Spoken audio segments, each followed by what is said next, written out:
राधे राधे दोस्तों राधा कृष्ण की प्रेम कहानी के कई प्रसंग आपने सुने होंगे, पर हम आपको राधा कृष्ण के प्रेम की एक ऐसी कहानी के विषय में बताएंगे जिससे राधा कृष्ण का प्रेम सर्वश्रेष्ठ हो जाता है और अमर हो जाता है। दोस्तों, ये बात उस समय की है जब श्री कृष्ण की तबीयत अत्यंत खराब हो जाती है।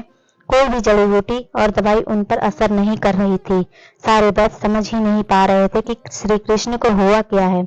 दोस्तों, श्री कृष्ण हर कला में निपुण हैं, इसलिए वे खुद भी एक वैद्य हैं। इसलिए सब यही कह रहे थे कि कृष्ण भी अपना इलाज खुद नहीं कर पा रहे हैं, अब क्या होगा।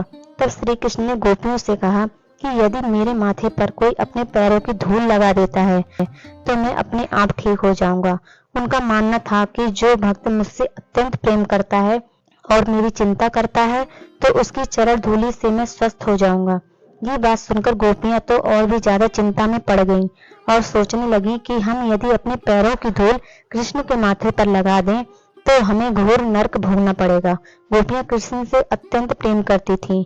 वे ये भी सोचती थीं कि हमारे कृष्ण को चरण धूलि लगाने के बाद भी वो ठीक होंगे या नहीं।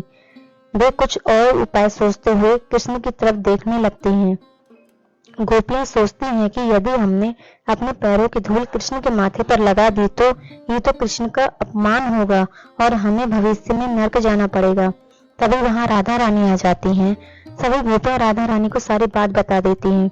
राधा रानी ने जल्दी से अपने पैरों की धूल कृष्ण के माथे पर लगा दी और कृष्ण ठीक हो गए। तभी राधा रानी से गोपियों ने कहा कि आपको नरक के कष्ट झेलने पड़ेंगे, आपको नरक जाना पड़ेगा। आपने अपनी चरण धूलि कृष्ण को कैसे लगा दी।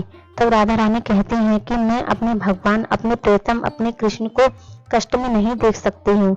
यदि मेरे नरक जाने से कृष्ण का कष्ट खत्म होता है तो मैं नरक जाने को तैयार हूँ। यदि इस जीवन में मैं कृष्ण को कष्ट में देखती हूँ और उनकी सहायता नहीं करती हूँ तो क्या फायदा मेरे इस जीवन का। इससे अच्छा तो उनकी सेवा करके नरक ही चले जाओ। और वैसे भी कृष्ण की सेवा करके भला कौन नरक को जा सकता है। और ये तो मेरा सौभाग्य है कि मैं कृष्ण के कुछ काम आ सकी। आपको कैसी लगी यह वीडियो हमें कमेंट करके जरूर बताएं। वीडियो को लाइक शेयर जरूर करें और अभी तक आपने हमारे चैनल को सब्सक्राइब नहीं किया है तो जल्दी से हमारे चैनल को सब्सक्राइब कर लीजिए, नोटिफिकेशन बेल ऑन कर लीजिए ताकि हमारे सारी नई वीडियोज की नोटिफिकेशन सबसे पहले पहुंचे आप तक। मैं मिलती हूँ आपसे अगली वीडियो में, तब तक के लिए stay happy and Radhe Radhe.